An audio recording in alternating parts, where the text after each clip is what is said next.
Hello, hello, hello, hello, hello, ladies and gentlemen.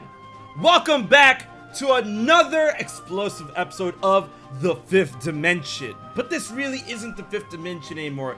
As my good friend Jared will put it, this is more like Season 2 of The Keykeepers. Wouldn't you say that? Absolutely did. Spot on. Oh, Let's go, baby.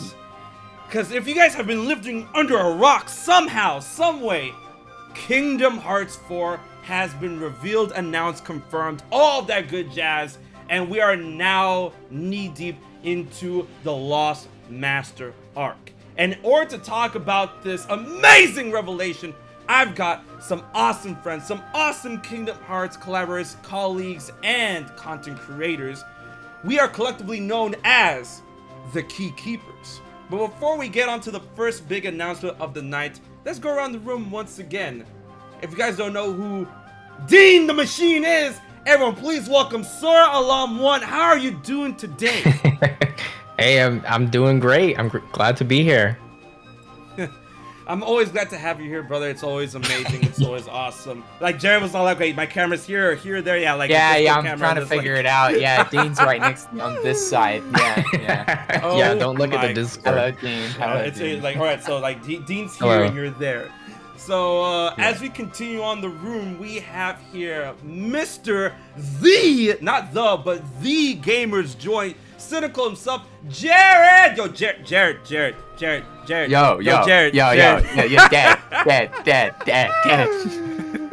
What's going How you on, doing fellas? today? Yeah, good to be here. I'm excited for the news that we have and to also talk about Kingdom Hearts 4 and Missing Link. First little podcast chat since the reveal, so plenty of juicy turkey goodness to talk about.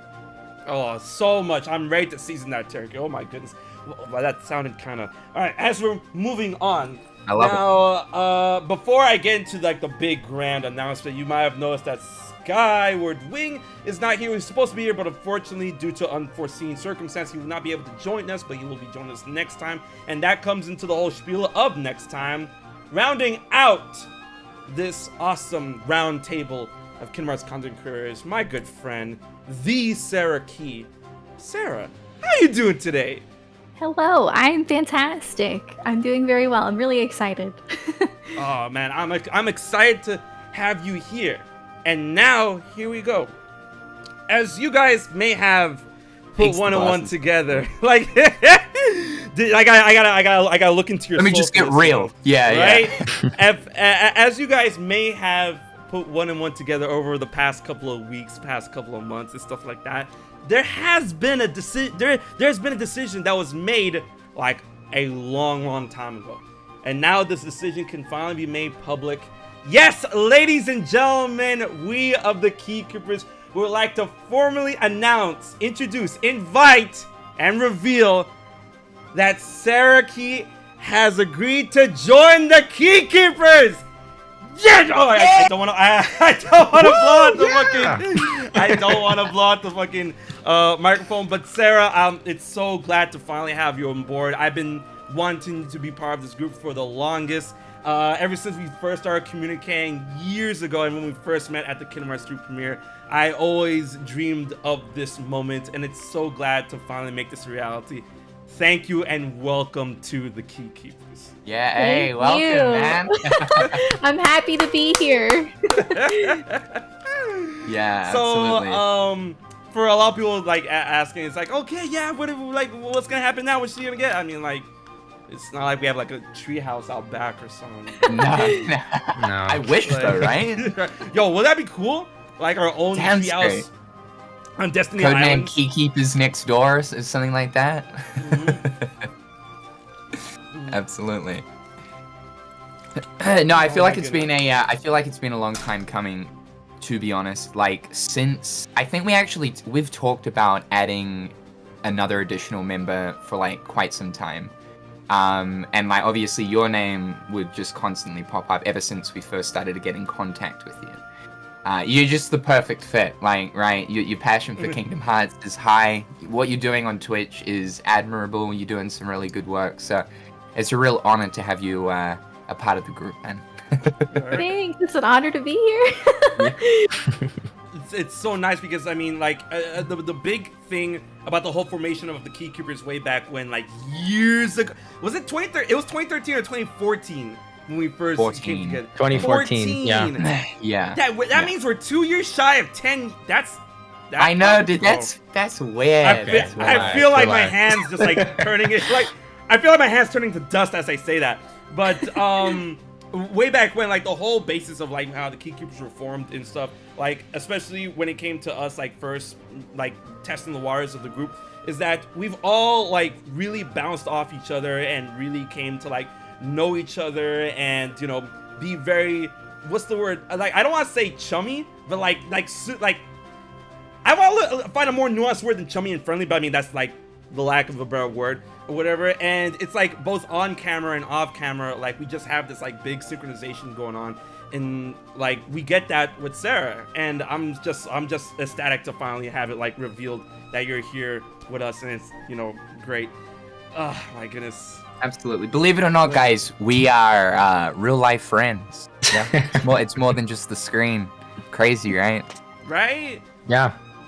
Yeah, and I've had the chance to follow Sarah for the past few years, and I feel like in the back of my mind, I always saw this day coming. I really think that your Twitch streams are super awesome. I've had the pleasure of watching you grow over these years into something huge, and I think that's really special. When HMK approached us and we all had the discussion about adding you, it was the easiest decision I ever made. Absolutely. Yeah. Oh my god, you guys are so nice. You're nice. Yeah, but man, God, I wish Scout was here. But it's gonna be good. It's gonna be grand moving forward. Especially with Sky, like, you know, coming into the next stream. So that's like the big other announcement I will have. When it comes to the whole idea of the fifth dimension having the Keykeepers, like, the only reason why I would bring the Keykeepers onto the fifth dimension is if we're talking about Kingdom Hearts, right? So now that we're back together again, Kingdom Hearts 4 is all over the place. We have a brand new member, and moving forward when it comes to Keykeeper streams, I feel like it's a good time once again to move this over to the Keykeeper channel and have these videos logged in and going back onto the Keykeeper channel, both on Twitch and YouTube. So be sure to look for that and updates going forward into the future when it comes to the rekindling, the resurgence, the reunion, the recompletion of this group. Now, before we get all like teary-eyed and then we keep talking about, like, you know, the past and the future and stuff like that, yo, we're here for Kingdom Hearts 4, ladies and gentlemen. Oh, okay. So you guys already heard me and Dean gush about this a couple of weeks ago when it comes to the fifth dimension with Ndakuba, Paul Castro Jr., Erica Harlacker, and you know, me and Dean.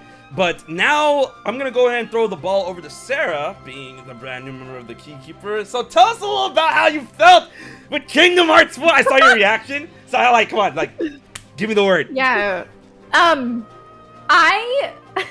Okay, well, I mean, I expected it, to be honest. Like, we had these conversations where we talked about, like, if we thought they were going to announce a new game in general.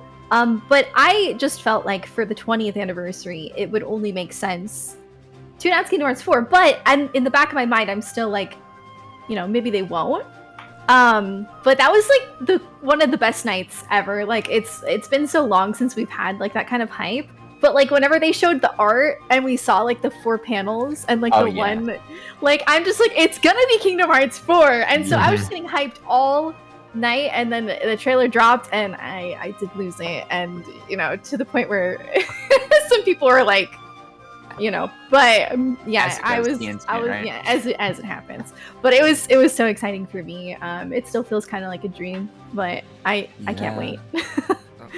Man, that's true. I can't wait either. And it's funny that you brought up the art thing, because funny enough, like, for everyone that was on my stream, you guys already know the story. When they released art, I was so wired with the hype in terms of like the 20th anniversary event. It's like, all right, they're getting in, let's go. I see the art and I see like one panel is missing, but I did, like, my mind did not like put that 2 and 2 together instantly. My chat had to be like, yo, man, that panel's blacked out for a reason. What? And I'm like, no. You guys are not telling me. Like, yeah, I was like, you're not telling me Kingdom Hearts 4 and I'm like, no. And then it happened, and I'm like, this is amazing. Yeah, oh my it's God. crazy. Crazy, man. Speaking of crazy, yo, Jared, tell me about how you felt when the news dropped, like real time. Yo, bring it to me. Yeah, no, like, well, obviously I was just, I couldn't do much. I couldn't live stream or anything, so I was basically just glued to the Twitter feed, man. It was, what I'll say about this one, though, is it was a little bit different in comparison to previous Kingdom Hearts unveilings, because generally, like, we all collectively find out about something together when it comes to, like, something completely brand new. So you look at, like, you know, Kingdom Hearts 3, E3 2013, we all collectively found out together and stuff, and, like, I think same with 2.8. I remember that night. Remember that, Dean? When that got revealed, we're like, 2.8? Yeah, collectively, Yeah, you know what? 2.8? What? I was collecting some Z's when that was happening. Oh yeah, no, you were asleep. Oh, So yeah, like, you were some of us, not. for the most part. For the most part. Yo, I was like, yo, guys, I was like, nothing's gonna happen.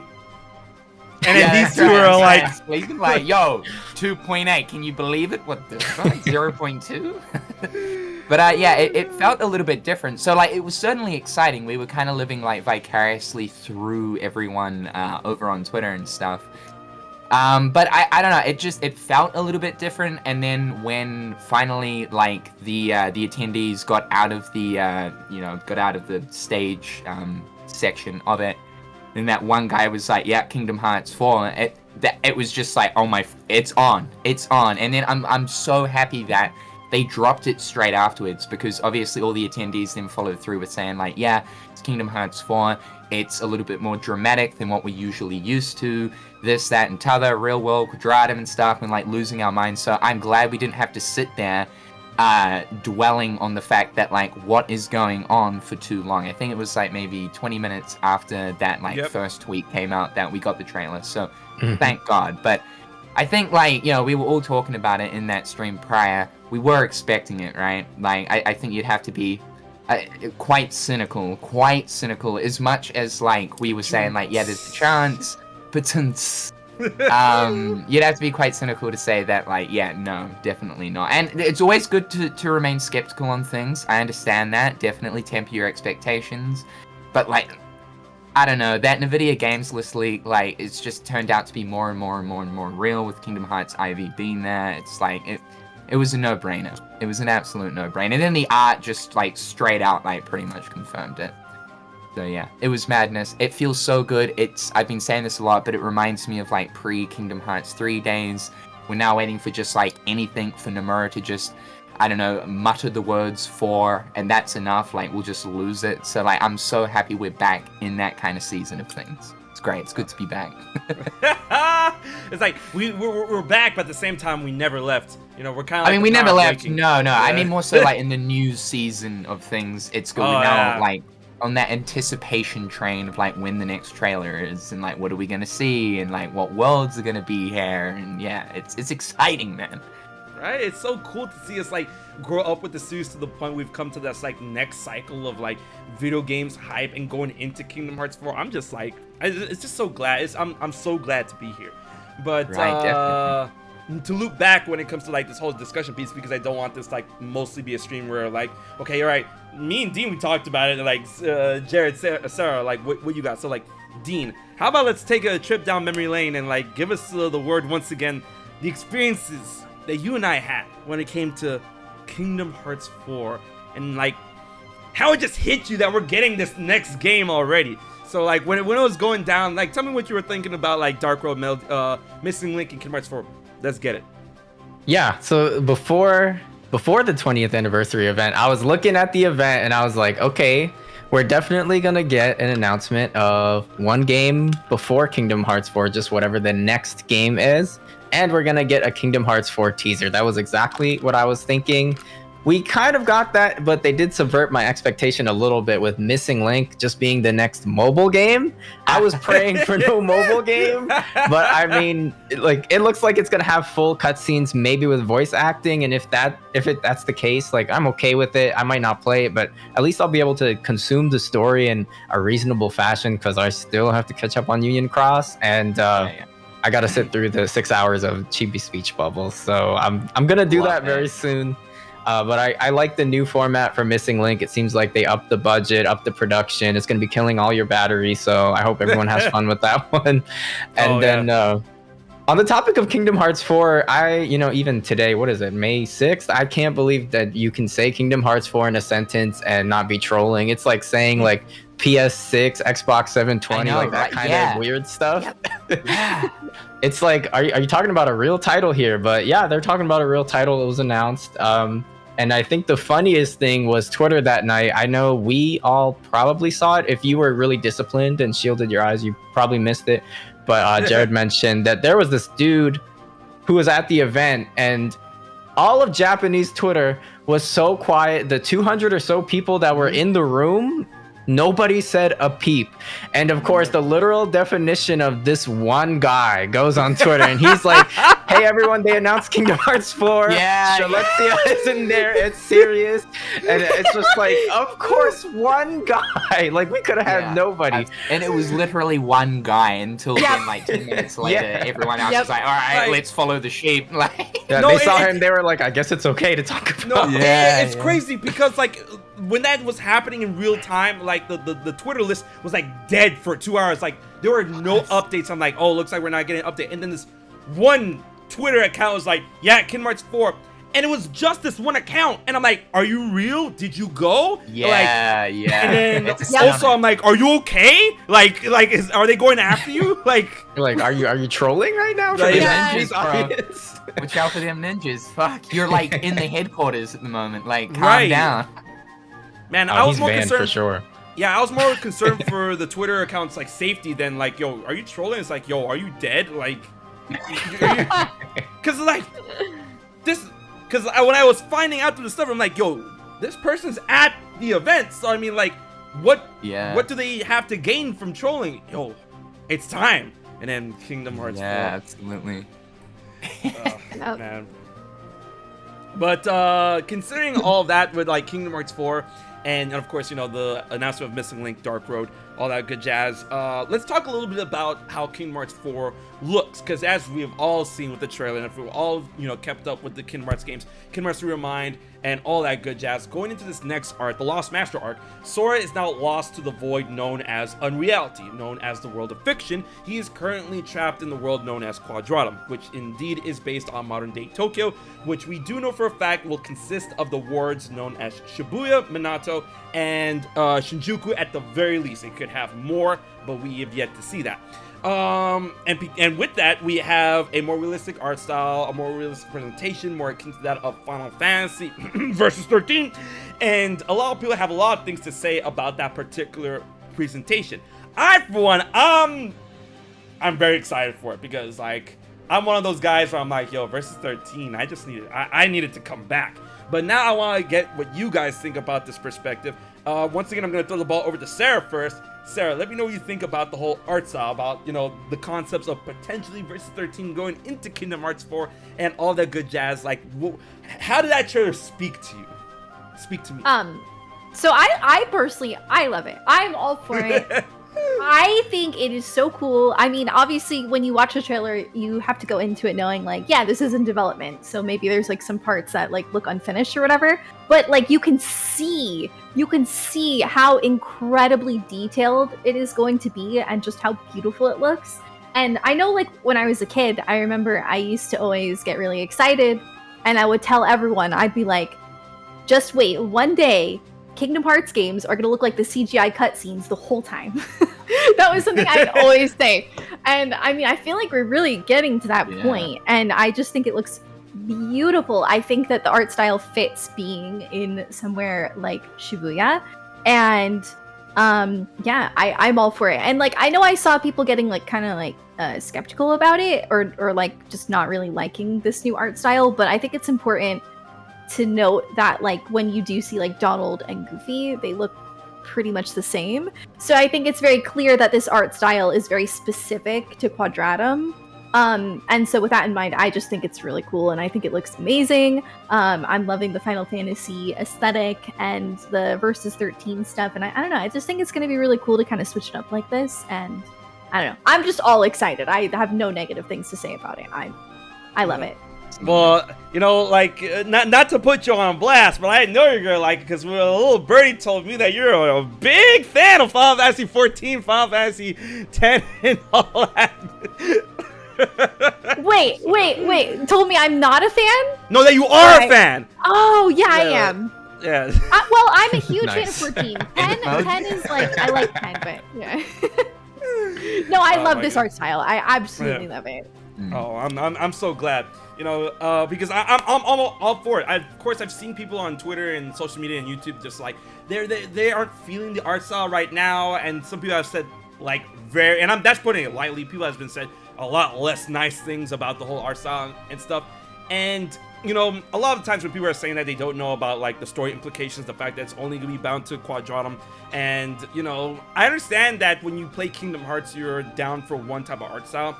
And you know, seeing something so hyper realistic like this, almost in the sense of Final Fantasy, it could be definitely off-putting. But I mean, at the same time, we have to look at who's developing the game. Like, it's Square Enix, right? You know, Cloud, Sephiroth, all that good jazz. They had like big focal points within that of Kingdom Hearts. It was just a matter of time before they decide to, you know, dip into it a little more, especially considering with the whole development of Versus 13 and, you know, quote-unquote Nomura's Revenge. But as we're talking about Nomura's Revenge, Versus 13, Kingdom Hearts 4, and the art style, Jared, let me know your thoughts on what you think about the whole look and feel of Kingdom Hearts 4. Yeah. No, I love it. I think it's cool. It's like it's a real breath of fresh air. And I think that's the cool thing with Kingdom Hearts is like, you never know what's going to transpire. And I think like the roof, or not the roof, sorry. That's kind of squishing it down a bit. The sky is kind of the limit, and especially now with Unreality, it's kind of like this whole new rule set that they can follow, which pertains to that of like story and gameplay mechanics and all that. So obviously the visual style as well can kind of come into that and can be completely different. I think it's just, it's I can understand where like some people are coming from, like with saying, oh, this is like not it, bros, type thing, because it's super strange looking back at like Kingdom Hearts 1 to like Kingdom Hearts 4. It's like, are these even the same game? But at the same time, I think that's kind of the magical thing about Kingdom Hearts. What was that, you know, for the 2017 orchestra trailer, if you can believe it, dream it, dive in, right, or something like that. I feel like Kingdom Hearts 4 is kind of harnessing that a little bit more with like Nomura's crazy ideas. So I absolutely love it. It's like the Final Fantasy side of things is coming full circle with the visual side of things, and I feel like it fits Kingdom Hearts like absolutely perfectly. We've got that visual aesthetic of something like Final Fantasy infused with like Kingdom Hearts gameplay, which is something that I've always wanted to see. So I'm extremely excited for it. And just going off of what Sarah was saying, like how this really only pertains to that of Quadratum, this has been confirmed. Nomura has said that like if he returns back to his world, he will look the same as he did in Kingdom Hearts 3. I'm sure his haircut and stuff will be like maybe a little bit different, but like the overall art style will go back to the way it was. And that art style will also be present in Kingdom Hearts 4, with the game likely cutting back to Donald and Goofy and seeing what they get up to and Mickey and all that. It will look like how it usually looks like. The one thing that I am interested in though is this art style going to hold for like all of the worlds throughout the game? So like for instance, Star Wars is a live action film, so like I could only assume that they would keep the realistic looking art style for the world of like Star Wars, but then does that tell us that like a lot of the worlds in Kingdom Hearts 4 are going to be like live action films? But then we already had live action films in Reality with Tron and Pirates of the Caribbean. So it's got me a little bit like, how are they going to do this? It's interesting how they're going to explain Quadratum worlds with the new visual style. Yeah, I'm interested to see how this is going to work. Oh man, I'm extreme.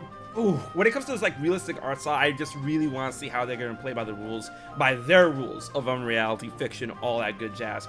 And you know, I even though we did see a lot within that of the Kingdom Hearts 4 trailer, I want to see more, and that just really has us like begging, thinking, when is the next trailer going to be shown off? And I feel like, you know, considering that we did get the reveal of Kingdom Hearts 4, I don't think we have to wait that long for a Kingdom Hearts 4, you know, follow-up trailer. Considering that Nomura and the team said that we're not gonna get one, or we have to wait. We're not gonna get one anytime soon, and if we are, we have to wait until after E3 time, right? And I'm like, that's literally around the corner, and that's like what, past June, July? That's no skin off my back, you know. Considering that Square Enix might be setting up for another big reveal of another awesome game, you know, Final Fantasy 16, which we did get some interesting news about recently, but we'll talk about that later. But I really want to see what like Quadrom has more in store for the world itself, and possibly the worlds within that version of reality that is on the other side of the universe of Kingdom Hearts. When it comes to the whole idea of the art style, let's talk about the other side of the coin when it comes to, you know, I wouldn't say like not feeling it, but just like, you know, a little wary of the art style, because when I was talking with Dean in the last stream, Dean said at first he wasn't, you know, really feeling it and stuff. So let's talk about a little bit more about that to get the other side of the perspective, Dean, when it comes to the Kingdom Hearts 4 trailer and the art style. Tell us what you think. Yeah, so I watched it. I had a little bit of a different initial reaction. Nothing really bad, but I was watching it, and internally I was thinking, do I like this? I don't know if I like this. Do I like this? Everything they showed was really, really cool. My first concern was just I don't want the gameplay to be bogged down by realism, but we can see in the trailer. You saying that, yeah, yeah, that was like my realism main comment. doesn't impede it too much. Yeah, we can see throughout the trailer that the gameplay looks very like old Kingdom Heartsy. So I really, really doubt that they would go that route, and that was my main concern. I do love the Final Fantasy art style. I think 7 Remake is probably one of the greatest looking games, or the greatest looking game I've ever played, especially in the like later section of the game, if you guys remember that. So I didn't think it was the art style problem, but I was kind of melting down inside, and I went through a whole arc kind of internally that you guys might not know about. So I thought I was like hating the art style or something. There's something I really, really don't like. And it turns out it was just the angles of the trailer. The angles made it look like, to me, that Sora's hair was like spiky on one side, but flat on the other side. And when I was looking at that, I was like, no, you cannot do my boy like that. I know you've been toning down the spikes, but this is too much. I hate this Sora redesign. You got the hair straightener out? Yeah. And I know it was made worse because the Nomura art, the 1, 2, 3, 4 art, it only shows half of his head. So I couldn't see the other half that was flattened. Yeah. So I had to go into the lab, look at some video frames by frames, consult some of my friends, and we finally came to the conclusion that his spikes are symmetrical on the left and the right. And after I found that out, after like 4 days, I was like, okay, I'm excited. It's like, okay. You've gone from like in-depth masterclass gameplay analysis to in-depth masterclass hairstyle analysis. Yeah, it was all camera tricks that got me. I love it. All right, so as soon as Dean was bringing that up, oh my god, as soon as Dean was bringing that up, I went back and I looked at all the stills that I have from the trailer and stuff like that, and I'm like, I was looking at it, I'm like, wait a minute. But then I see what it is. It's the lighting. So like the lighting when you see Sora's perspective from the front, like since the light is like hitting him from the side, you can see that, you know, this part of his hair is like a lot darker, since like that's where the shadows are, and it's a lot more prominent. But since it's like realistic, like since the light is shining on this side of it, it kind of looks like it's not there. It's just a lot harder to see. I was about to freak out too. I was like, wait, no. But I'm like, okay, all right. Yeah, I went deep into the lab for that one. I came to the conclusion, and now I like it. Now I think it looks awesome, and I love that the original Kingdom Hearts art style is staying too, because I'm actually really, really big fan of the Kingdom shader, and seeing the improvement at the end of that trailer with the Donald and Goofy character animation, it's a different world. It looks amazing. It's not. Yeah, it's nuts. Did you see Donald's updated leather strap on his hat, bro? Fuck, that shit's nuts. That's nuts. I might have to read the tag and check for version 1.01 or whatever. Right? It's nuts, bro. Considering, like, it could just be the cave or stuff like that, but I mean, like, since like Donald had that really like the light up wand or whatever, it isn't just me, or like sure, the models were updated from that of Kingdom Hearts 3, so you could tell they look nicer, but I feel like the colors are a lot more striking in like Kingdom Hearts 4 shaders. And I'm like, yo, it just pops a little bit more, even though, like, I get it's dark and that could be it, but at the same time, you know, Jared mentioned the leather strap on the cap, and I'm just like, yo, they look... Yeah, it's nuts. I think they kind of look a lot better. Lighting has been super improved, which gives, like, any game justice when it comes to looking better, and it even looks like we are seeing the early stages of ray tracing in that trailer.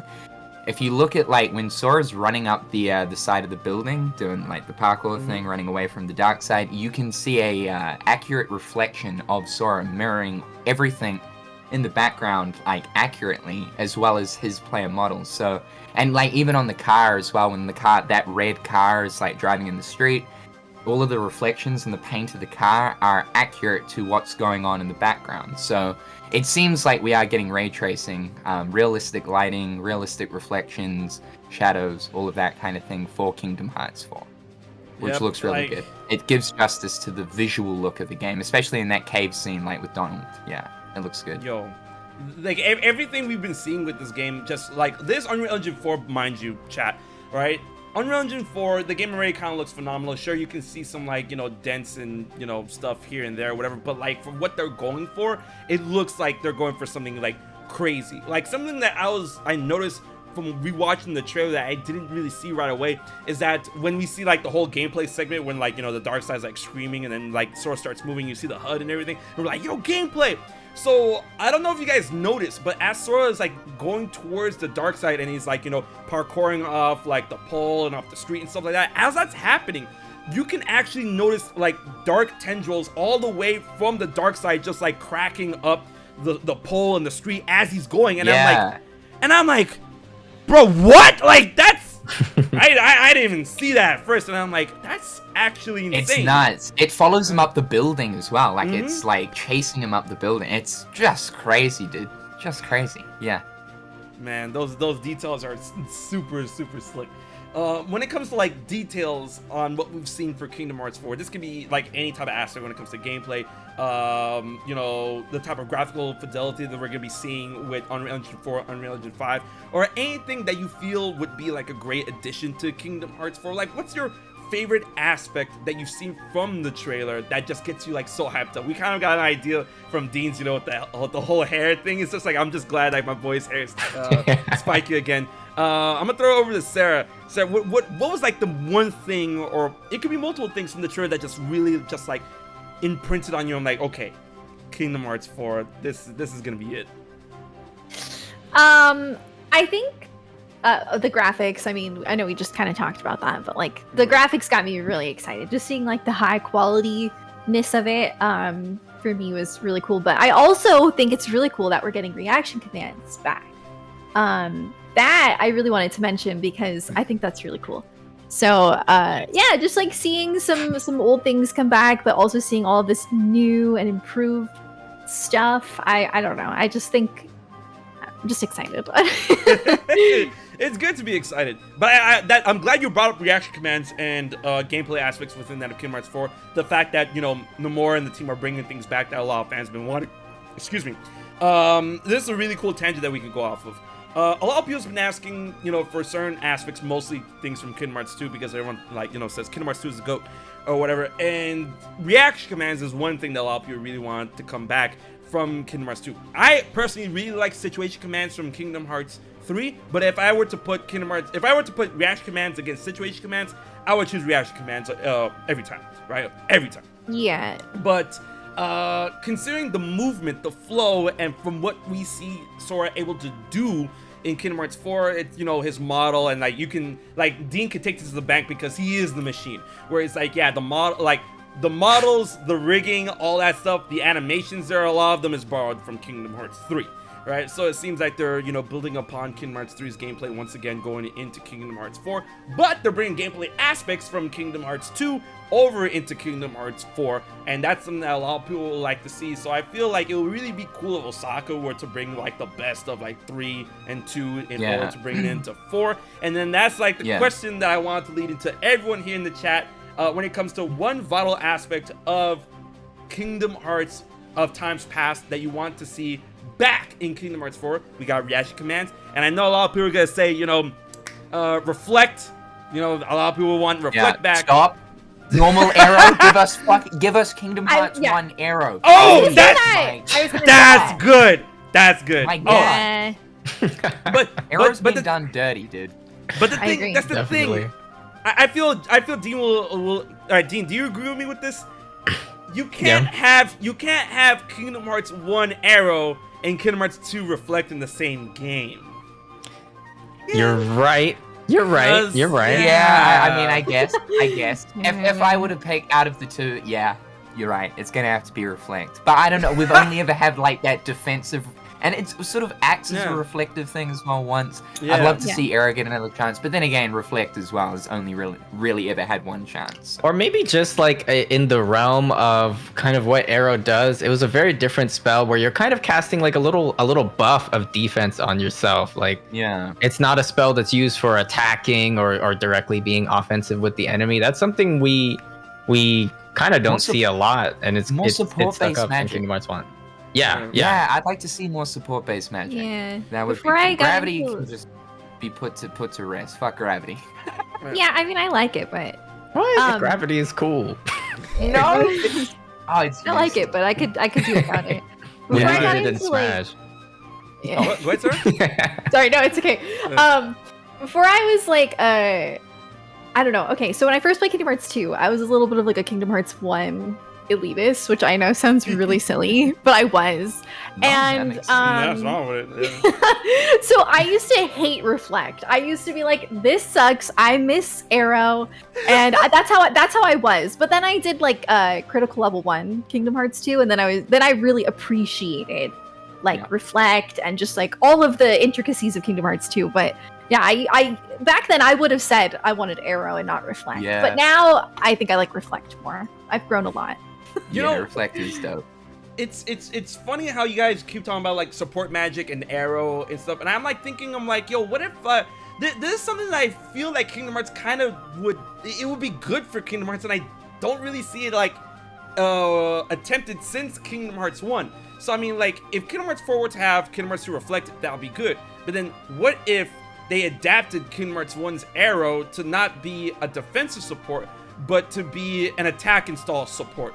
And if you guys don't know what I'm getting at, is that a lot of video games do that, where like if Sora summons Arrow, he just literally installs like a wind lasso around him that gets in extra hits as he's close to the enemy, which could help with the situation gauge if they bring that back, or it will help, scrap and build. And Arrow did that in Kingdom Hearts 1, but it was also defense. So I'm like, all right, take the defense part out, just leave the attack install in, and then put reflect in. How would you feel about that? Yeah, I'd be down on that. Yeah, absolutely. Make work. It's broken. I mean, I feel like in essence, like balloon rats. We don't talk about balloon. Balloon, no. Balloon? Oh shit. Wait, what was it again in Birth by Sleep? What was it, like Thunder Dash? Thunder Surge. Thunder Surge. Yeah. Oh my god. I like how we went like that super long tangent with Reflect and Arrow, but that's what the fifth dimension is about. But to cycle back to the original question, I'm gonna throw over to Dean. Dean, what's one specific thing that you want to see back from a previous Kingdom Hearts game that you really, really, really liked that would you like to see adapted or revisit in Kingdom Hearts 4? Oh man, are we talking about gameplay? It could, like, I was like in the gameplay lane, but if you want to bring up other parts, go for it.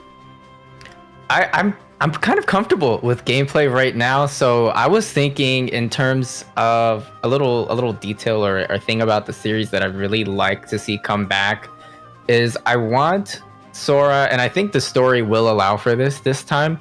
Well, the series has always struggled with this besides maybe Kingdom Hearts 1, but I want to feel like every location you visit, every Disney World maybe, I want Sora to feel like he's doing something with a purpose there instead of just kind of like messing around, like just seeing where the wind takes us. I want him to have some kind of goal, and they're looking for Riku and Kairi one was really easy because like the tagline of Kingdom Hearts 1 was you never know who you're going to run into next. So you always kind of have that anticipation building in your head of like, oh, Riku or Kairi could be in this world. And even sometimes the games would throw hints of them in the world. Absolutely. Yeah, so just that little feedback of like, I'm in the right place when you're in a Disney world, I think would drive miles for Kingdom Hearts 4. Yeah. Yeah, I agree with feel that. like Disney worlds have not been done the same since Kingdom Hearts 1. They are Absolutely. the strongest in Kingdom Hearts 1. And just, I feel like over time, they've become like less and less important and focused on kind of plot-wise as the games kind of come out. So, yeah, I'd love them to go back to the roots. And especially with like that foreshadowing at the beginning of Kingdom Hearts 1 with the round table of the different Disney villains with the dark silhouettes and stuff. Oh, it was so perfect. The And you council. could kind of gauge like what worlds you might be going to if you know the silhouette enough. All of that kind of stuff, that setup was just, it was executed beautifully. So yeah, I'm with you on that thing. I want more purpose to Disney worlds going into Kingdom Hearts 4. Yeah. Definitely. Because, you know, with that whole idea of like purpose and stuff, because, you know, I feel like a good piece of the discussion and argument, I feel that gets slighted a little bit, is that I've always felt that the Kingdom Hearts worlds, especially when it comes to Sora's story in Kingdom Hearts 1, 2, and 3 specifically, that the Kingdom Hearts worlds, the Disney worlds in Kingdom Hearts were always important to a degree, but their direction of importance definitely fluctuated like in a grand amount since Kingdom Hearts 1. So like in Kingdom Hearts 1, the Disney worlds were very imperative to the overarching story of what's gonna go down towards the end of the game, you know, especially with, you know, the villains in the beginning, gathering the Princess of Hearts, or, you know, finding himself lost in this whole like battle between light and darkness that at one point was facilitated by the Disney villains, but then it turns out Ansem, right? And then as Kingdom Hearts got its own identity as times went on, you know, with the organization and Xehanort and all that good jazz, I felt that shift was going towards how the Disney worlds help Sora grow as a person, not how they are important to the overarching story, right? And I feel that's, you know, fair, especially when it comes to Kingdom Hearts 3, because when people say that, oh, in Kingdom Hearts 3, the Disney worlds, you know, they're not important. I honestly hate when people say that, because, you know, the Disney worlds literally are there to show, to like not only help, but to show how Sora has grown over, you know, this Absolutely. amount of years we're going into like Kingdom Hearts 3, the end and all that stuff. Like it really like something that really, one of my favorite scenes in Kingdom Hearts 3 is when Davy Jones was just like getting ready to kill Will, and he's like, oh, love, such a dreadful bond, yet so easily severed. And Sora's like, that's not true. I may still have a lot to learn about love, but I know what it means to share my heart with others, right? And then David Jones like, what do you know? And then Jack Sparrow's all like, yo, the whelp has seen much more than you know. Like he knows. Like I'm like, yeah, he backed him. Yeah, right. That backup absolutely. just like was so good. And then, you know, seeing like the whole, I would say, pervading underlying themes of love. When it comes to like, you know, Sora's relationship with his friends and whatnot, especially when he was reuniting with Kairi, and then him having the flashback of him specifically entangled and frozen just those two worlds. It's not like they had like a flashback segment of like all the worlds. It's like, okay, they showed off all the worlds. It's just like, you know, some sort of montage or whatever. No, it was specifically frozen and entangled, just those, right? And I'm like, okay, see, I like that. And, you know, showing Sora's, you know, own perspective and how things have changed since he started this journey, going through the worlds in Kingdom Hearts 3 was just a very cool, you know, I would say, application from those Disney worlds moving forward. But I definitely get what you're saying when, you know, I would love for Disney worlds to be more important to the overall story, especially considering that from the Kingdom Hearts 4 trailer, we got the whole idea. It's like, oh, if you don't like this world, if you don't like this ending, go for another world. But, you know, don't expect for you to go back to the world you came from. So that would be a cool way to get worlds like important again in terms of the overarching story, especially if we're dealing with this whole like pervading theme of death. and possibly visiting worlds in which like Sora or the people trying to find him are looking for a way to reverse his predicament. And worlds like Treasure Planet, they can find the map in order to try and find Sora's location. The Black Cauldron, make a wish in the cauldron in order to like bring Sora back. Atlantis, the Lost Empire, possibly trying to learn more about how the Hearts of Worlds work. And longevity, especially how long the people have lived in Atlantis. So on and so forth. Possibly going to the world of Pocahontas, asking, Mother Tree, Mother Willow, in order to like, hey, do you know where Sora is? Because, I know for a fact they aren't gonna ask the fucking mirror on the wall anymore. Fuck that shit. Like let's ask someone nicer, right? So I feel like those would be a good way to get importance going, in terms of like Sora's predicament. I'm sorry, I was rambling a little bit. No. That's fine. I agree. No, you go, Sarah. Yeah, I was just gonna say, I think you can tell when Disney is being strict. Like, I feel like you can really feel, especially when they choose these newer IPs. I think Disney is like really, really strict on what like the meddling stuff, and I think that kind of hinders the importance of the Disney World sometimes to the overall story.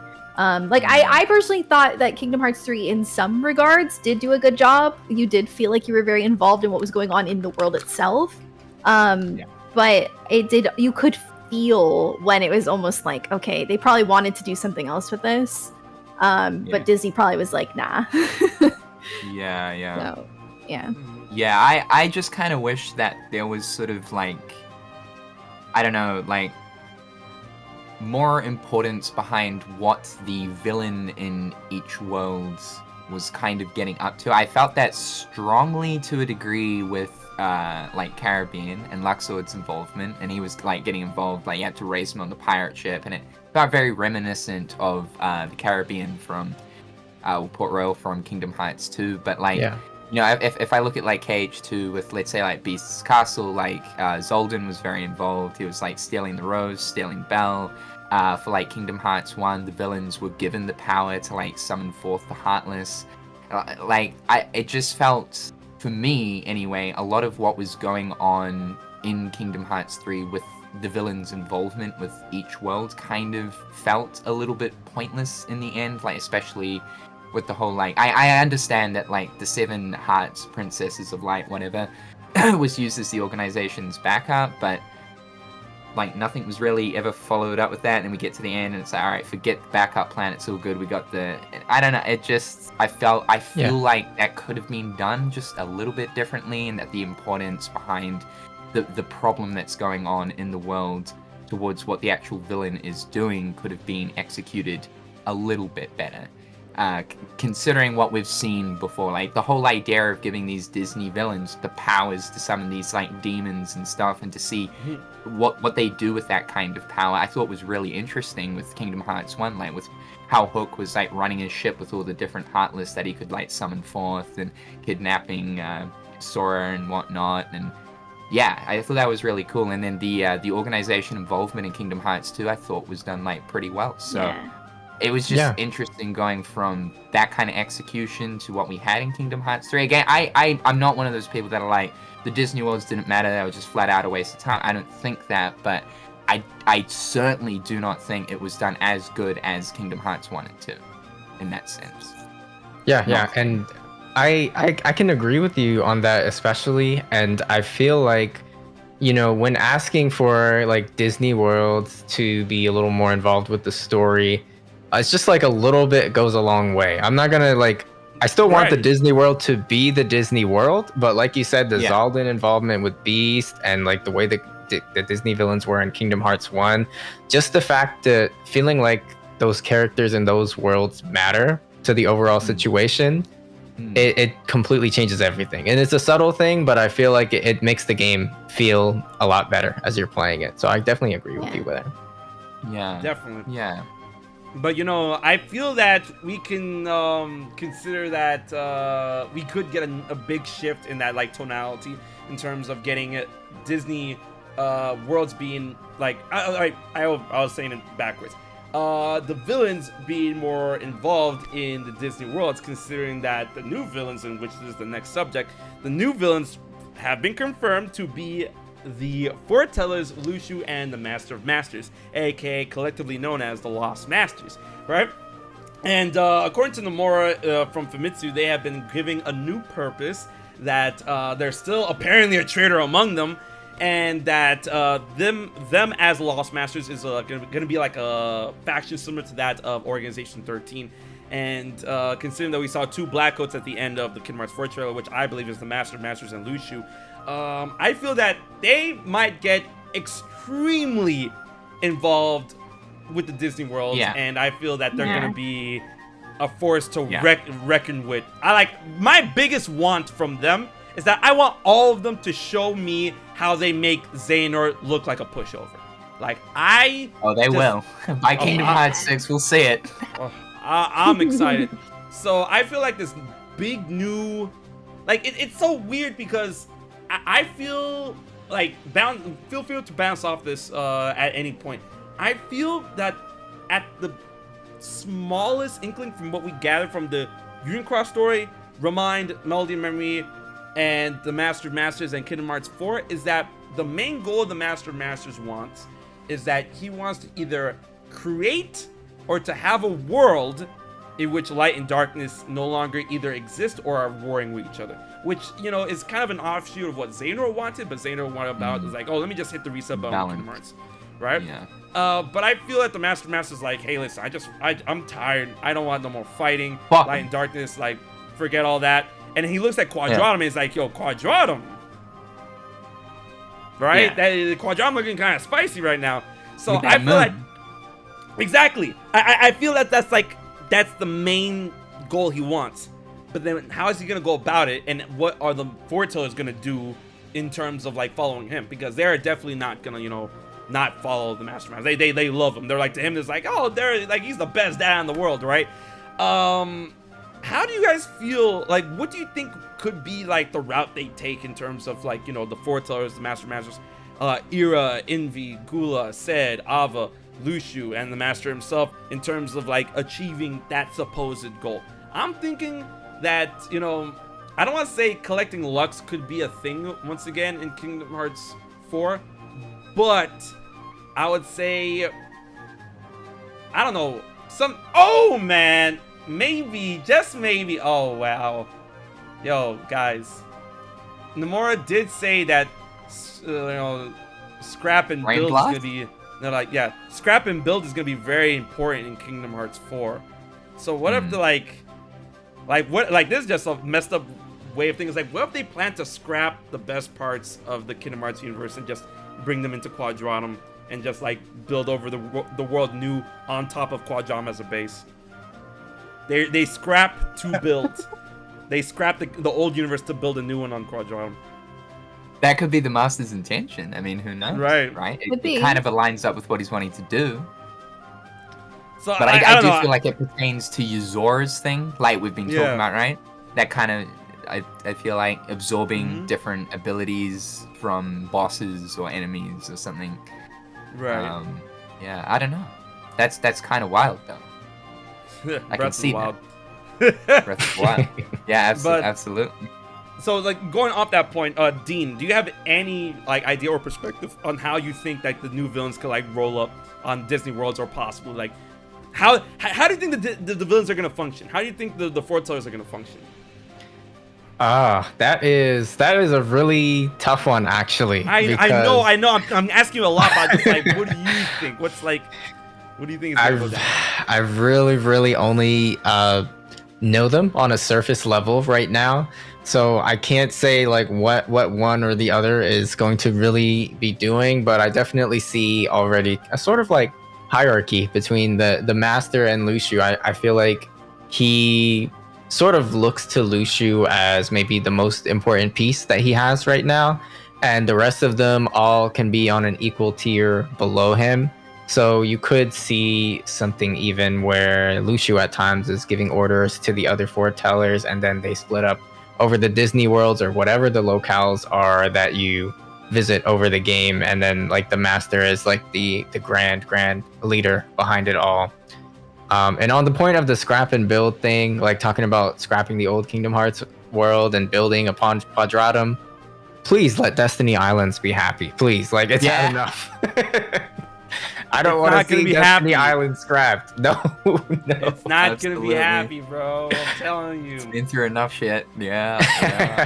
After Kingdom Hearts Yeah. 1, seeing that shit like just break apart like a papaya, Yeah. I'm like, man, that's. It's been through enough. Nah, you know, I sometimes I have nightmares where I see Destiny Islands on fire, just like sadness. I feel like it's gonna happen again. It surely, right? The end of Kingdom Hearts 6 or something, everything comes full circle. Yeah, probably. Yo, like Sora finally makes it back, and then like the Master Master just shows up and just like blows up the Destiny Islands. It's like, you're not gonna need a home where you're going, and I'm like, no. Goodbye. Yeah, just like, cause I just feel like these guys could just vaporize worlds from like existence like at a moment's notice. But I mean, they don't want that. Yeah, I think that's the coolest thing going into this next saga is we've got really no idea of the combat potential of these dudes. Like I think we saw, what was it, Envy and Aced. Was it Envy and Aced that had the Yeah, fight? Envy and Aced was fighting. Yeah. So like, and that looked pretty crazy. But like, whether or not they were going full tit, I highly doubt it. Like, so I can't even fathom to imagine like what Lushu or the Master of Masters can whip out, or what their actual combat potential is, like at an absolute maximum. I'd say something insane. For me though, like going into this next kind of group of characters, I think what I'm most interested to see is the dynamic between these characters. Like if we see how each of them kind of reacted to the idea of there being a traitor in amongst the group. If you look at like, I don't know, I feel like Ira, he's got like quite a lot of trust and a lot of faith like in the Master. But then you look at like Aced, and he was like losing his mind. He was like questioning everything. He was shaking Gula, he was fighting people, he was out of control. His trust was starting to slip. And then you have like Ava, of course, there we go, Ava.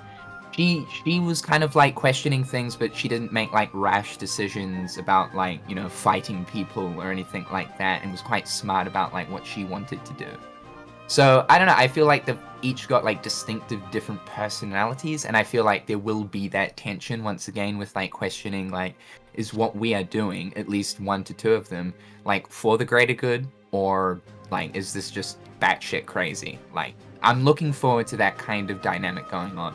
More Gula shaking, please. That would be kind of cool. I need to see more Gula shake. Poor Gula. Leave Gula alone. You know, considering all that, I feel like, you know, I hate Aced. I cannot stand I know, dude, I'm Aced, not. bro. Like, Is that because there's like, it seems like there could be that whole, you know, that reincarnation Yeah, the theory or whatever, reincarnation and it theory, looks but like Aced could be Terra. Yeah, but like, like it's not because they have a connection to Terra. Well, obviously, when you look at their Keyblades, and then the whole reincarnation theory, which I feel is out the window because they've been alive the whole time, right? Absolutely. Yeah. I just can't stand him. Like he's all like, we need to kill this Kirathi. It's not me. Like, I need to be the leader. Like he doesn't listen, right? He doesn't listen, and then he gets his ass beat, and I'm like, nah. I hate Aced. I'm so glad he's that kind of like man. he's sort of like Lexaeus in that sense. Like he's just like Lexaeus is cool. I love Lexaeus. I can't stand. Aced is he's out of control. I hope he's the first one we murk. Like holy shit, I can't stand him. And his stupid ass union, man, Ursus union. You stay at the bottom where you belong. Anyways, Ursus union. Are you Ursus for real? No, I was Unicornus. I was Unicornus. All right, cool. Yeah. Like a good union. Wait, right. I don't know a single person that was part of Ursus. I'm pretty sure they're like bottom scraping the whole time. Yo, is anyone in the chat? Ursus? Yeah, is anyone in the chat Ursus?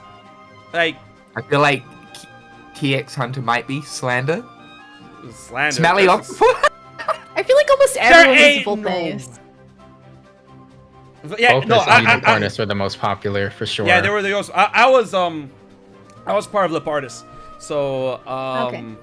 I kept with that. And then every time Leopardus went over Unicornus, I'm like, Wow. hey, gang, let's go. But we could never Look at- topple Vulpus. I know they How always many- won. It felt so unfair. Yeah, exactly. Everyone's part of it. Like, look at the chat. Oh my god. Like, why? Like, explain to me. Like, wait. So I was Leopardus. Jerry was Unicornus. Sarah, what were you? Unicornus. You were Cornus. Dean, do you I remember? was the snake one. I was Oh, the snake. okay. So you're Angus. All right. Yeah. That's cool. Man, you would be, you aqua lover. Like, No, I'm actually terrified of snakes in real life. Like, it's a phobia of mine, so I don't know why we even picked that, but I was in there. wow. Fair. What? Anyways, yeah, like Vulpes was just so popular. I'm like, but why? Do you guys like foxes or something? Or did you think Ava was cute or something? I don't understand. Like, explain to me. Birds, hello? Bro, The she's colors were pink. pretty. It's pink. Like, Yeah. No, it's not. I mean- it's not anything against pink or Ava or anything. I think Ava's cool, and I think foxes are cool. But just like, I just didn't understand. Like, because the thing I'm trying to convey is just like the distance between number 1 and 2 was massive. It was so massive. Yeah, I'm it like, was so huge. Yeah. It was by quite a few million. Yeah. A billion, whatever it was. It was nuts. Yeah, it was nuts. do you guys remember? I'm not sure if my history is correct on this, but I think when Union Cross or Unchained Key was first releasing, I really felt like Unicornus was the front runner, and everybody was Yeah. joining that one at Yeah. the For a time. while. And Yeah, maybe like when back cover came out, people were like maybe becoming Ava fans or something, and then Yeah. that's when Vulpus The went up. stands? Is that what happened here? Yeah, yo, Vulpus stands after back cover? What the? Maybe it's the whole like dandelion thing, right? It could be that, like, obviously. Yeah. Dandelion. It's just like Definitely. they're out here winning. I their want to big be a escape, dandelion. I and want to it's be on the like right side of charge. history. Well, she rigged the game, so I don't know what to say. Yeah, absolutely. Yeah. That's crazy. Maybe it's like some internal conspiracy going on at Square Enix or something. They rigged Vulpes. They rigged it. Like, I feel here's a question I want to ask you guys. I always felt that Ava was always going to be super important considering the whole dandelion role, and that was like from frame 1. And I really want to talk to Nomura about like, so what was like, did you just choose Ava to like be the dandelion one out of nowhere, or was that like influenced by something?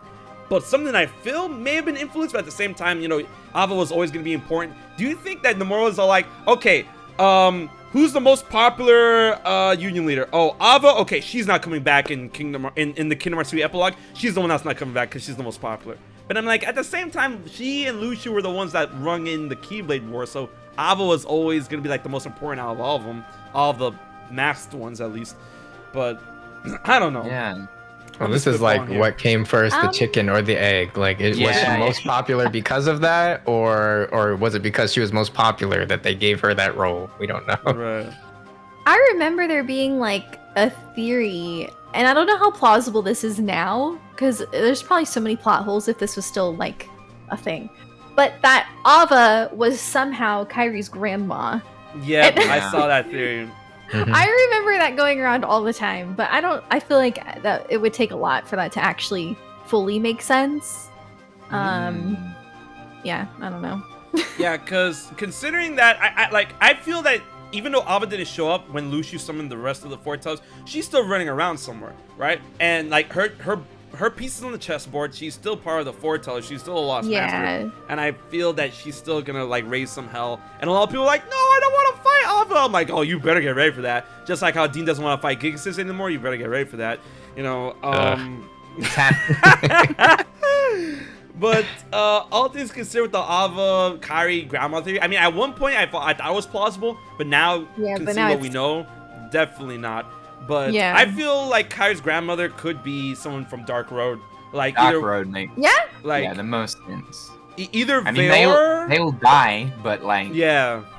I mean, Well, no, one maybe lives from it- his team, Yeah, actually, yeah, true. So it could be, it totally could be Kairi's grandma. Yeah. right? Or maybe an upperclassman that doesn't die. You know, there was that one Keyblade wielder that we saw in the Dark Road update video from the 20th anniversary event that had like, you know, Kairi's hair color, but I mean that. Yeah. How far will that go? There's a whole You know? slew of new characters, which I think's the exciting thing that we're going to be Oh. seeing. Yeah, but like one way or another, it's kind of strange because like I'm pretty sure either Key or no, it was Key. I'm pretty sure like the browser game was introed by Kyrie's grandmother. Yeah, like exactly. she knows her shit. So and I think that's where that theory stemmed from, Sarah. The whole, like, she's like she knows her shit.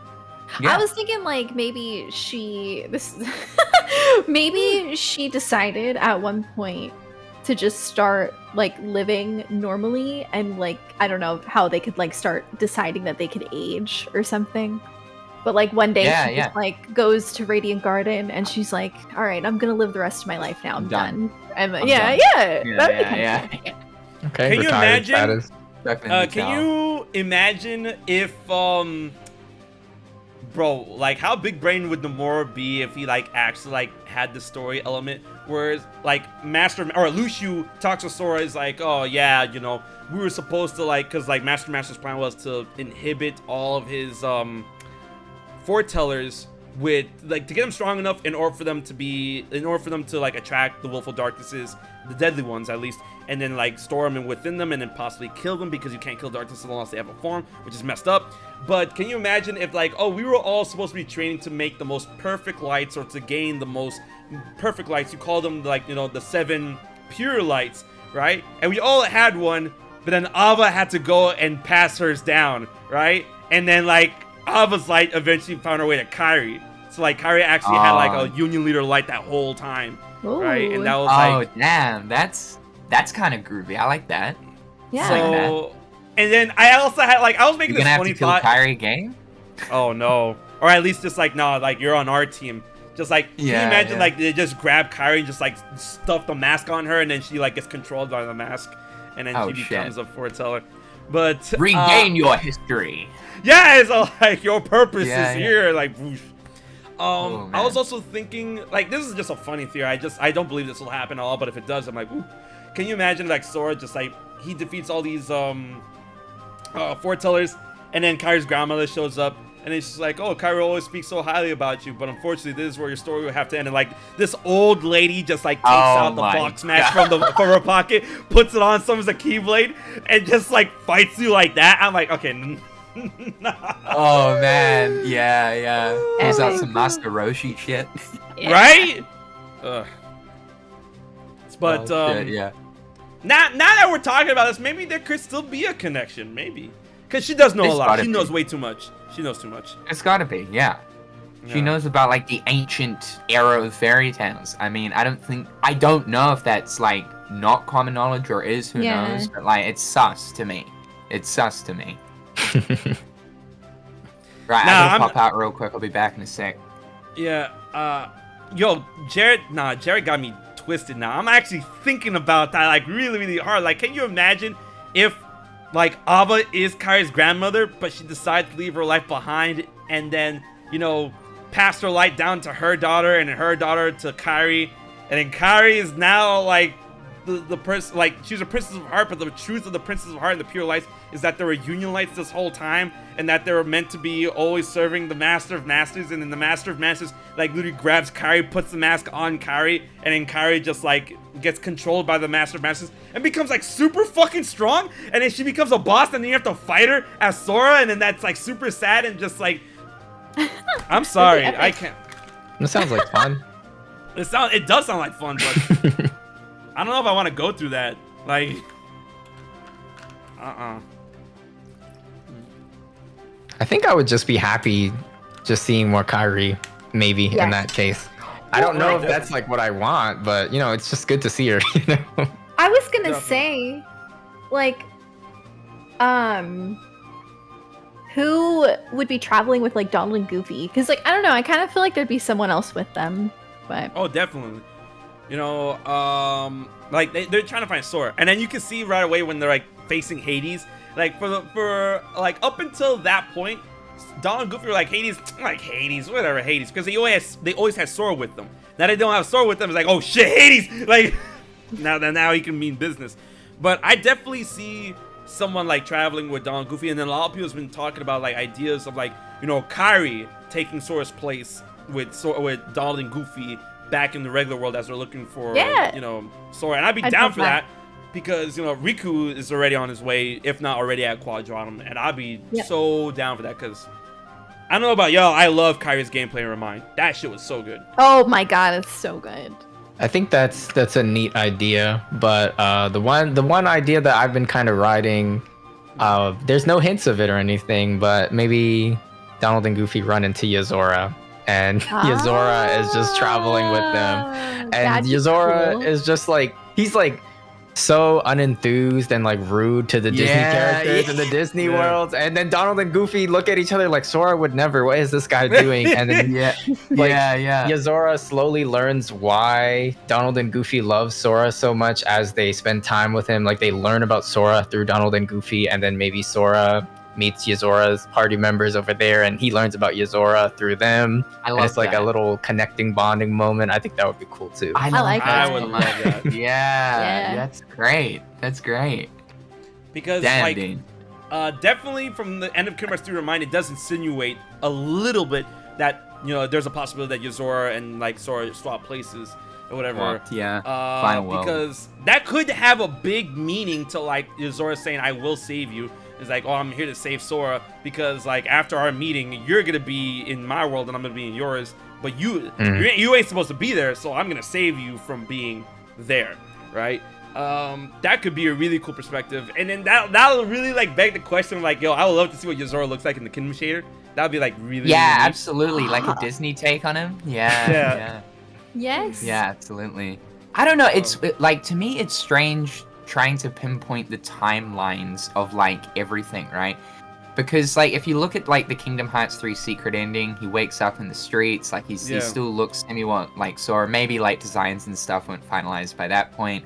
Then you got like Riku and like Yozora up on the building staring down at Riku.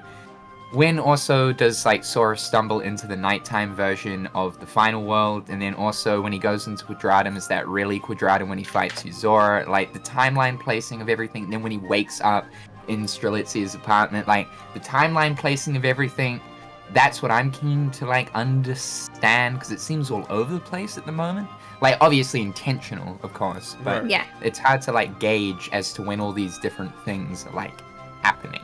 And I was like, I don't think the Quadratum that like Sora was in when he fought Yozora is actually proper Quadratum, because he still looks like normal Sora to a degree, mixed in with his, I don't know, Disney look, but slightly more realistic. And it's like the dive to heart, almost like data transitions into Quadratum. It's very interesting.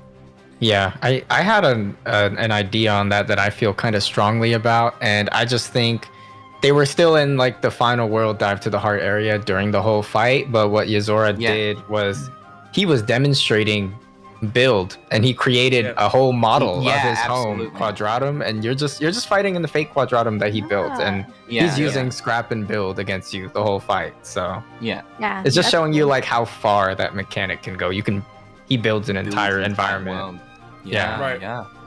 A really cool perspective it just came to my mind is that I definitely agree with Dean, what Dean said 100%, and then that's why I'm building off that half scrap and building, in which like Sora, like him being in the final world is just like, the nighttime version of the final world. I would say like I want to go on a limb is like possibly that of Unreality's final world. So he's like, he has one foot into Unreality but not completely there yet, so that's why he kind of he still looks the way he does, but with the more realistic flavor. So Sora's point in placement within the final world, I feel could have been a crossroads in which absolutely. Both both art styles influence each other. Exactly. So Sora looks a little bit realistic but still has this overly Kingdom Hearts 3 appearance, right? While Yozora, even though he looks great and looks very Final Fantasy-esque, he still has some Kingdom Hearts going on. Shader thing going on. He's definitely not one-to-one how we saw in the trailer to Vane Rex, right? Definitely. So then that could be a result of both perspectives blurring together at that point in time. And then if one were to dip completely into the other, then you'll see Sora in Quadratum, and then you'll see Yozora in Kingdom Hearts 3 shader, right? And I feel that's the whole idea what was going on there is like it was that was the like straight up in between point between unreality and reality, right? So Sora had his like foot in the door at that point, but not completely yet. And then Kingdom Hearts 4, that's like, wait, now he's completely in Quadratum. But yeah, so where's Yozora? Like, I want to see Yozora in the next trailer. That was like the one thing from that trailer that was like, okay, but where's Yozora though? Where's Yozora though? And people were like, yo, what are you talking about Yozora? I'm like, what are you like? We're in Quadratum. Where? I swear to God, the next trailer needs to show Yozora. But on the subject of Yozora and then like possibly the next trailer and what he could possibly do in Kingdom Hearts 4, like Dean really got us into the door there really nicely. Thank you for that, Dean. I'm gonna throw over to Jared when it comes to like, you know, the whole perspective of Yozora. Where do you think he'll be in Kingdom Hearts 4, and like how they're gonna handle him? And hopefully, will we see him in the next trailer? The floor is yours. Yeah, I think so, because like going back to that comment that Nomura made, he was like, I wasn't sure whether or not to call it Verum Rex or Kingdom Hearts 4, and I decided to go with Kingdom Hearts 4 because it relates more to Sora. And I didn't want people like getting confused that it wasn't another Sora story. But because of the fact that like they were considering calling it Verum Rex, and that Verum Rex will likely be another game later on down the track, maybe the one that comes after it, I think that implies that, yeah, there's probably going to be some Yozora stuff going on. How much of it though? Like, I mean, I don't know, because like if they want to have like Verum Rex is the title that like properly fleshes out Yozora's character, that will probably be that. Like he could just kind of pop up here and there, but like if this idea on how like because is it the canon ending, right? Because Nomura also confirmed too recently that they just wanted to have that cutscene when you lose there for an extra cutscene. Like he's pretty much confirmed that it's not canon. There's a part of me that doesn't believe that, but then at the same time, I don't know. You can't just deny everything he's saying. So I feel it's just a core possibility, but it never happened. But like, diverging multiple timelines and all that totally could be a thing. Goddamn. But yeah, he has outright said that like that cutscene's just there. I'm trying to remember back.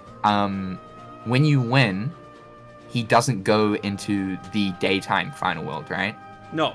He goes straight back into the car. Yeah, 'cause I was gonna say like that whole thing we were just talking about, like with what Dean mentioned, how like, you know, Yozora could now be in the Kingdom Hearts world and Sora's now in the Quadratum world sort of thing. I think that's kind of cool, but yeah, I think it's probably more so like we'll cross paths at some point or another. I'm unsure. But then I'm also thinking of like the timeline of his world being destroyed in the Verum Rex ad in Toy Box. Like, okay, is that actually something that ended up happening? Like, is that the end of Kingdom Hearts 4? Like, they somehow soar into the future with that ad, and the whole world's getting like fucking swallowed and stuff. So I don't know. I hope that he does appear. I'd say it's likely because they were considering calling it Verum Rex at one point. Yeah, but I think he'll just kind of like pop up. That being said, though, I like the idea of having that trio with Yozora, Sora, and Strelitzia. I think that is such a cool idea. That's the new trio! I'm telling you! Yeah. That's the new trio. That's the Quadratum trio. Like, he's a Riku lookalike. Donald even said, like, he looks more like Riku Sora, like, in the Toy Box world. Yozora, Strelitzia. That's something. The Quadratum trio, that's it. It's... Please, I'm ready. Right? But considering all of that, when it comes to Yozora and where he could possibly show up, because I'm gonna play off what you said in a little bit, but I want to get Sarah's thoughts on the whole idea of like Yozora and what he could need for Kingdom Hearts 4. And please, I want him soon in the next trailer. Dylan Sprouse, come on, let's get it. I actually didn't know that they were going to call it Verum Rex. I thought that it was going to be... I thought they just weren't sure if they wanted to do Verum Rex or Kingdom Hearts 4 first, so I didn't know that it was like that. No, wait, like, I'm pretty sure Nomura said, like... Because that line got mistranslated to hell and back. Oh. But I think the final word on that was that Nomura said, like, he couldn't decide to make Verum Rex or Kingdom Hearts 4. And that he did state that if he were to make Verum Rex, a lot of people would be confused if it was going to be connected to Sora or Kingdom Hearts or not. He didn't want to have that Right. confusion. Yeah. I think that's what that is. Yeah. Okay. Yeah. Well, regardless, they're in Quadratum, so like, I mean, I think it sounds Yozora's. Yeah, I think Yozora's definitely going to be there. I don't know when. I can't. It's hard to answer that because there's not a lot of context clues on where specifically he would be. But I definitely think that we're gonna cross paths. But yeah, I don't know. I think we're gonna probably fight him again. No, feel. please, no, homies. I need him to be a homie. I don't want to fight I him feel no more. maybe like one more fight, and then like. Sarah, you really want me to bring out my arm brace again? Like that Yozora fight gave me carpal tunnel. I don't need to go through that again. Oh my god, dude. It was Yeah, bad. It was a good fight, but it won't be. it was Yeah, I amazing don't think fight. Yozora go easy on us this time, right? I don't think it'll be secret boss status. Like, Yeah. if we fight him again, it just might be like the first time they cross paths again in Kingdom Hearts 4. They might like have a little smackdown. Yeah, And that's then why. it's like, actually, you're all good. You're cool, man. Like, Yeah. the works some shit out. Like Sora runs into Yozora, is like, "Oh, it's you again," and Yozora's like, "I need your help." Someone says Keyblade, keeps him at Keyblade's length. I'm like, nah. Last time we saw each other, you try to shoot me. Like that would be insane. But Maybe they'll playing leave while they're off- about to board a train. right? Yeah. That'd be dope. It's like, nah, just get in the Shibuya train. I'll tell you on the way there. It's like, and it's sort of this like, a what's gummy the train? Yeah. Oh no. We had this train before, but it kind of went through dimensions on the way to Yen Sid's. It's like, true. Here. But bouncing off what Jared said earlier, I'm just thinking about how that whole Verum Rex game and Verum Rex trailer could truly be something that happened, but instead of a glimpse of the future, like what if it was Lushu or possibly like somehow young Xehanort, because he, the connections of No Name Keyblade, the Gazing Eye, whatever, some way, somehow was able to conjure like a vision that Lushu experienced, or the Keyblade itself experienced, watching what happened to the Nameless Star, and just like bring that to life somehow in Toy Box. And that's why Nora's like, yo, I need Toy Story. I ain't making this game without Toy Story. Right? Yeah, he literally said like Kingdom Hearts 3 cannot happen, which I guess implies to the future of the series without Toy Story. He literally said that. It's the introduction of Yozora, so that's at least one point, but like, could it mean more? Well, possibly. Yo, I cannot wait for like the Kingdom Hearts characters to go back to Toy Box and like interrogate the living hell out of Rex and just like, yo, tell us what you know about Yozora. It's like it's just a video game. Like, yeah, we need to go to Pizza Planet because I was very disappointed that we didn't. So the truck's there. We got the truck. the truck's there. Yeah, but I want to go. Yeah, I know. Welcome to Into that Pizza claw Planet. Now I'm hungry. Now pizza sounds tight right now. Oh my goodness. But going back to Dean, because like Dean's the one who opened this box, the black box. We still haven't talked about that. But Dean, what's your perspective? Like going aside what you thought initially with like Yozora possibly like being pals with Donald and Goofy. What do you think about like the idea of Yozora and where he could be, where he could show up Kingdom Hearts 4? Because like the one thing I'm trust me guys, I am so excited for Kingdom Hearts 4. The one thing I'm really scared about for some reason, I know we only saw one trailer, but I just don't want to get blue balled with Yozora in Kingdom Hearts 4 because I love that character so much. I don't want him to show up at the very end and just like, oh yeah, now I'll help, and then Kingdom Hearts 5, right now it's gonna be Sora and Yozora, or Verum Rex, or say like, no, I want Yozora to have like a big presence throughout all of Kingdom Hearts 4. That's what I'm scared about. But Dean, go ahead. I'm sorry. Yeah, so I guess it's time for me to bust out the little theory that I was thinking about, because Yozora, it was a little bit of a meme for a couple years, but the more I think about it, the more like just real it's becoming to me. I think that this all starts from Riku actually going to Quadratum to find Sora. And Riku is gonna go there, and you know how like when Sora went to Quadratum, he had a bit of a redesign. His drip was changed. It'll be a little bit more realistic. His hair changed a little bit.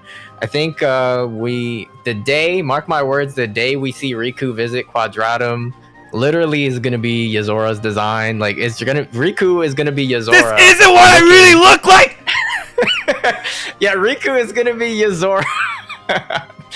And he's gonna be looking for Sora, and there's gonna be no Yozora there yet. Okay, it's just Riku in Quadratum. That's what he looks like. Whoa. That's what he looks like. And he's just searching, and something happens. Either the Master interference, Lucio interference, something. And another will is gonna be like put into Riku, and Riku's gonna fall in some type of way. And this is what the one red eye is. The one red eye is Yozora's presence. The blue eye would be original Riku's eye. So like it's like the red eye. I also believed like Noctis in some old Versus 13 trailers was depicted as having red eyes. So the one red eye could be like Yozora's consciousness or something put into the Riku body. And maybe Riku's dying wish before his dying wish. Dying wish. Okay, I don't want him to die or anything, but like his last wish, like as this is happening, it's an unfortunate thing either with the Master's interference or Yozora being forced into it or whatever. Riku pleads to Yozora internally in his heart, like, you have to save Sora. Please, you have to save Sora. So then he ends up Dean, going this to is that gonna happen. world that we're there. This is so good. No, Oh Dean, my Dean, your theory is gonna happen. I believe it 100% now. Yeah, Holy shit! let's You go. sold it I'm to me. telling You you. sold it to me. It's happening. No, there is no other. There is no other lore. That's it. It's happening. Only thing to counteract that is that scene where Yozora is on top of the Metropolitan building and he already he's has looking at red Riku. blue eyes. Yeah, Right? that's That- true. But That's but true. the thing is, That's that the was thing. It's that was a conceptual. dream. But it's It was conceptual, dream, yeah. exactly. That this is for sure. Yeah. And Riku did say he just felt a presence. He couldn't make out what it Yes. was. I was Yeah, just about to say that. Like, Riku felt like something was watching him. Something was like lurking on him, prowling on him. It was the Yozora implantation. And then they go back and It's a metaphor. Sora Because doesn't like know he's talking to Riku's it body. makes sense because Riku was at Shinjuku. Like why would Riku be in Shinjuku of all places where Sora is like in Shibuya? Which by the way is like they're close but not close. It's a train ride, right? So like why would Riku be there? Like. Yeah, like in the presence of Yozora, it's definitely implying something. I feel. Yeah, I think you can be pretty fucking spot on there, Dean. To be honest. I really hope it comes true. I think Yeah, that's so yeah. cool. And then this is Yozora is using Riku's body. Yozora is using Riku's body. Yeah. and this isn't And- what I really look like. That opens the door for him to be more Yeah. like a Versus 13 character, maybe like whoever he really is. It's really exciting. And like Donald's implication in Toy Box as well, saying that like no, he looks more like Riku than like you. So he's like, I don't know, I got the black clothes. Like, and he's like, no, that looks like Riku. Yeah, there's definitely some implications. And if you compare the two character models side by side, Riku's clothes, they have like a little more like yellow stripes on them, but the clothing is so similar. And the only difference you kind of see is in the proportions. Like, the shoes are he doesn't have like giant feet or anything. He's more realistically proportioned. So just mark my words, like the Riku Quadratum reveal, if he looks like that, that's it. Like that's him. But by that time, everyone will know, I think. So they're going to avoid showing Riku for a while. And then I think this might also lead on to that whole, because what I'm really interested to know is his like little patch on his shoulder, because it's a skull of Sora. In fact, I don't have it on me. I've actually got like a hoodie that's got the whole thing. Give me a sec. Give me a sec. And then considering all of that, God, I lost my train of thought. Where it's like save Sora, Strelitzia, Yozora. So like, this is like the literal Luke design, sword. There you go. Like what he has on his shoulder. That's cool. That's it right there. And it's like literally Sora's like hair with the crown on top with the two kingdom keys. Like this is like the skull and crossbone. This is like the logo of the official Murder Sora Club or something. Murder Sora or Remember Sora? Yeah. So like, what is that? Like, and is that some kind of Riku connection to Sora or something? I don't know. It's strange to me. And then Luke Sword probably knew about like the whole idea that Sora was able to use the power of waking and his power over hearts, the power to save. Is like, yo, maybe this man will be able to get Yozora's heart out of Riku's body, and then that's like, and he's the gambler of fate, the one who's able to be over time and all that stuff. But man, oh man, I'm just, it's crazy. But ladies and gentlemen, we are actually pushing at time right now, and I would love to continue this conversation, but like it's about this time. So before I toss y'all to the wind, thank y'all so much for coming out to the stream, and thank you so much everyone who's been here. Sarah Key, the Gamers Joint, Sorlam One. Once again, we are the Key Keepers. But I'm gonna go around the room once again. Dean, do you want to tell them where they can find you? Yeah, you can find me on YouTube, Twitch, and Twitter and Instagram under the name Sora Alam 1. All the same.